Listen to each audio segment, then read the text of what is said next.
अस्सलाम वालेकुम नाजरीन। आज का प्रोग्राम बहुत अहम है। वो इसलिए कि जो गैर मुल्कियों के हकूक़ हैं उसके ऊपर हम बात करेंगे। हमने देखा कि यूरोप में भी, बाज़ ममालिक में, एशिया में, पाकिस्तान में भी जो मुकामी लोग हैं या हुकूमतें हैं वो गैर मुल्कियों के ख़िलाफ़ खड़ी हो गई हैं। हमने देखा कि पाकिस्तान में अफ़गान मुहाजिरिन के बारे में जो आर्डर आता है, हमने जर्मनी में भी देखा है, हमने यूरोप के दीगर ममालिक में भी ये देखा है कि जो कोई बेचैनी पाई जाती है मुकामी लोगों में और गैर मुल्कियों में।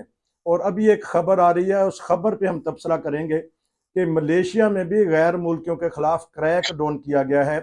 कल की ये खबर है, अखबारात में आ चुकी है। हम नाज़रीन वही खबर पेश करते हैं जो अखबारात में आ जाए, टीवी पे आ जाए, फिर उसके ऊपर थोड़ा सा तबसरा करते हैं, लोगों की राय और मशवरा लेते हैं और तबसरा करते हैं। तो मैंने सोचा कि आज एक अमेरिका से हमारे अकरम खालिद साहब हैं, बहुत अच्छा बोलते हैं, गैर मुल्कियों के हकूक़ की आवाज़ उठाते हैं मुकामी तौर पे भी, और जहाँ भी ऐसी बात हो तो वो करते हैं। तो ये एक मेंबर भी हैं, वेलकम कोप्स, ये एक अदारा है, उसके ये मेंबर भी हैं। मैं उनके पास चलूंगा। जी अस्सलाम वालेकुम। जी जी, वालेकुम सलाम। मैं मेंबर नहीं हूँ, मैं वॉलंटियर हूँ के च- लिए, वेलकम कॉर्प के लिए। चल, आप किसी न और ये किसी मैं तरीके से बात करना काम चाहता हूँ। काम तो करते हैं।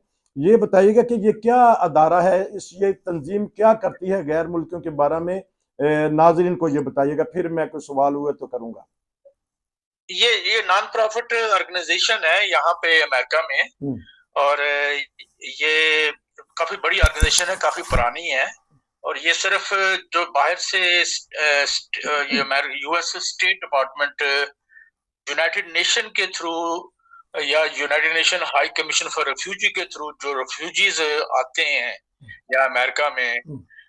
उनको फिर यहाँ के बाद जो उनकी रीसेटलमेंट होती है यहाँ पे, उसके लिए काम करते हैं। मेक श्योर करते हैं कि उनको सपोर्ट करते हैं, उनके बच्चों के स्कूल में दाखिल कराते हैं। और इनके पास हजारों में वॉलंटियर हैं जो इनके साथ मिलकर काम करते हैं। मैं भी उनमें से एक वॉलंटियर हूँ। और इनकी अब हमारी 50 स्टेट के अंदर ब्रांचें हैं और वहाँ पे ये मिलके काम करते हैं। और इनके साथ हजारों चर्च भी इन्वॉल्व हैं जो मिलके काम करते हैं। इनकी मदद कौन करता है? स्टेट करती है या प्राइवेट पे ये तौर पे ये चंदा इकट्ठा करते हैं, या कोई ऑर्गेनाइज है जो इनको करते हैं? नहीं, इनका इनको जो इनकी पहली तो बात है, इनके अखराजात बहुत कम।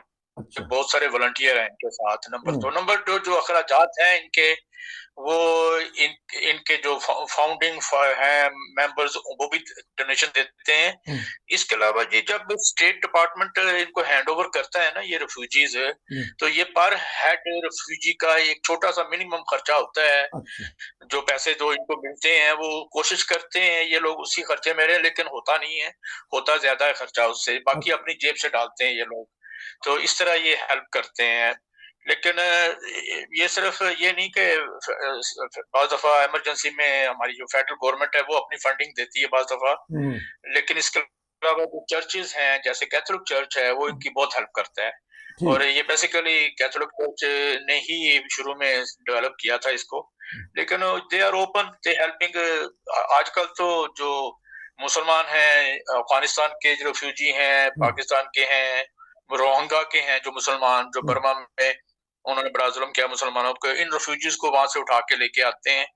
और जितनी फैमिलियां आजकल आ रही हैं उसमें से 80% मुस्लिम्स होते हैं उनकी, जिनकी ये हेल्प करते हैं। मतलब एक लिहाज से बड़ी शर्म की बात भी है कि हमारे मुसलमान आगे नहीं आते, वो मिलके काम नहीं करते। लेकिन ये ईसाई जो जो लोग हैं ये इस तरह की ये हेल्प करते ये हैं। एक ये इंसानियत है जो ये एक रफ़ाई अदारा है जो इंसानियत की खिदमत कर रहा है। ये सिर्फ वहां जब पहुंच जाते हैं कि ये मददगार बनते हैं जहां जुल्म हो रहा होता है, या कोई नहीं नहीं, वहां नहीं। अच्छा, ठीक है। नहीं नहीं, ये सिर्फ अमेरिका में है। जो इनका एक और अदारा है जो बाहर मुख्तलिफ कंट्रीज में ब्रांचें हैं उसकी, वो हेल्प करती है इनकी, इनके साथ है उनकी कोऑर्डिनेशन। लेकिन ये जो वेलकम कॉर्प है स्पेशली, ये सिर्फ अमेरिका में ही काम करते हैं। तो लेकिन जो अदारा है मुहाजिरीन के मुतल्लक, उनके साथ भी इनका ताल्लुक रहता है, राब्ता रहता है, और ये बिल्कुल। कहते रहते हैं कि फलां मुल्क में जो आपका अदारा है वह दुरुस्त काम नहीं कर रहा।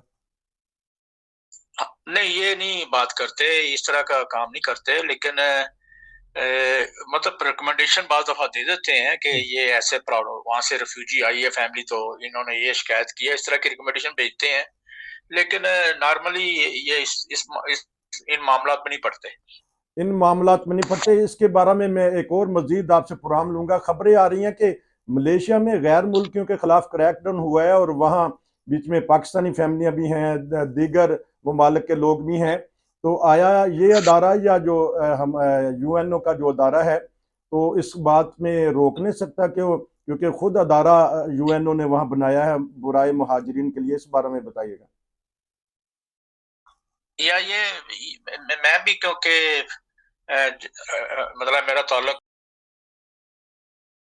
बाई बर्थ और मैं बड़ी उनके लिए काम करता हूँ, तो जो हमारे रिफ्यूजीज हैं जो पाकिस्तान में बेचारे बेघर होके वहां से निकले हुए हैं, कुछ रिफ्यूजी जो हैं थाईलैंड में हैं, कुछ मलेशिया में हैं, कुछ श्रीलंका में हैं, कुछ नेपाल में हैं, और भी मुल्कों में हैं।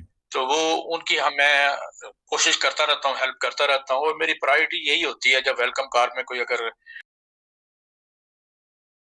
पहुंचती है तो उनको मैं ज्यादा से ज्यादा सपोर्ट करता हूँ। बल्कि वेलकम कार वालों को जब पता लगता है यूजली अलर्ट कर देते हैं, मुझे बताते हैं और मेरी हेल्प भी लेते हैं, उनको गाइड करने के लिए, उनको बताने के लिए कि उनकी मस्जिद कहाँ है, उन्होंने कहाँ जाना है, क्या करना है, जो छोटे छोटे काम होते हैं बात जरूरत होती है। तो बाज़ दफा लैंग्वेज का इशू होता है, उनको दूसरी लैंग्वेज इंग्लिश नहीं आती, तो वो मैं क्योंकि उर्दू बोल लेता हूँ बड़ी अच्छी, या पंजाबी भी बोल लेता हूँ, तो मेरा मेरा तो इस तरह वो कांटेक्ट करवा देते हैं, मैं करता हूँ हेल्प। लेकिन ये जो मलेशिया में अभी 2 दिन पहले एक वाकया हुआ है, वहां पे उन्होंने कुछ तकरीबन काफी सारे हमारे हैं, और वो भी इमिग्रेशन ने उनको डिटेन करके रखा हुआ है, और वो तकरीबन मेरे ख्याल में 39 के करीब लोग हैं, बल्कि कुछ उसमें औरतें भी हैं, मुझे एग्जैक्ट नंबर नहीं पता, लेकिन कुछ और हमारी औरतें भी हैं। ये खबरें अखबारात में आ गई हैं, टीवी में आ गई हैं नाज़रीन, इसलिए उसके ऊपर हमने सोचा कि पुराम करें। ये बताइएगा कि ये अदारा जो है खुद ही यूएनओ का अदारा है वहाँ, तो इस बारे में वो क्यों नहीं हरकत में आता? क्योंकि वहाँ इसलिए तो अदारा कायम किया गया कि आप वहाँ जाके साइलम ले लें। बात बात यह है कि जिनके पास तो यूनाइटेड नेशन यूएनएचसीआर की रजिस्ट्रेशन, प्रॉपर रजिस्ट्रेशन थी ना, उनको उन्होंने छोड़ दिया। लेकिन जिन लोगों ने अभी आके अप्लाई किया है, वो उनके पास सिर्फ एक एप्लीकेशन का प्रोसेस चल रहा है, उसकी सिर्फ तस्दीक हुई है कि एप्लीकेशन इन प्रोसेस है, उनको उन्होंने पकड़ के रखा हुआ है। तो अब हमारा काम ये है कि हम फौरी तौर पर यूएनएचसीआर में मलेशिया और उनका जो जेनेवा में हेड ऑफिस है, और यहाँ पे जो अमेरिका में भी एक हेड ऑफिस है यूएन का, यहाँ राब्ता करने की जरूरत है, उनको कहने की जरूरत है कि ये जुल्म हो रहा है, ये लोगों को वहां डिटेन करके रखा हुआ है, इनका यूएन को चाहिए कि इनका प्रोसेस तेज करे।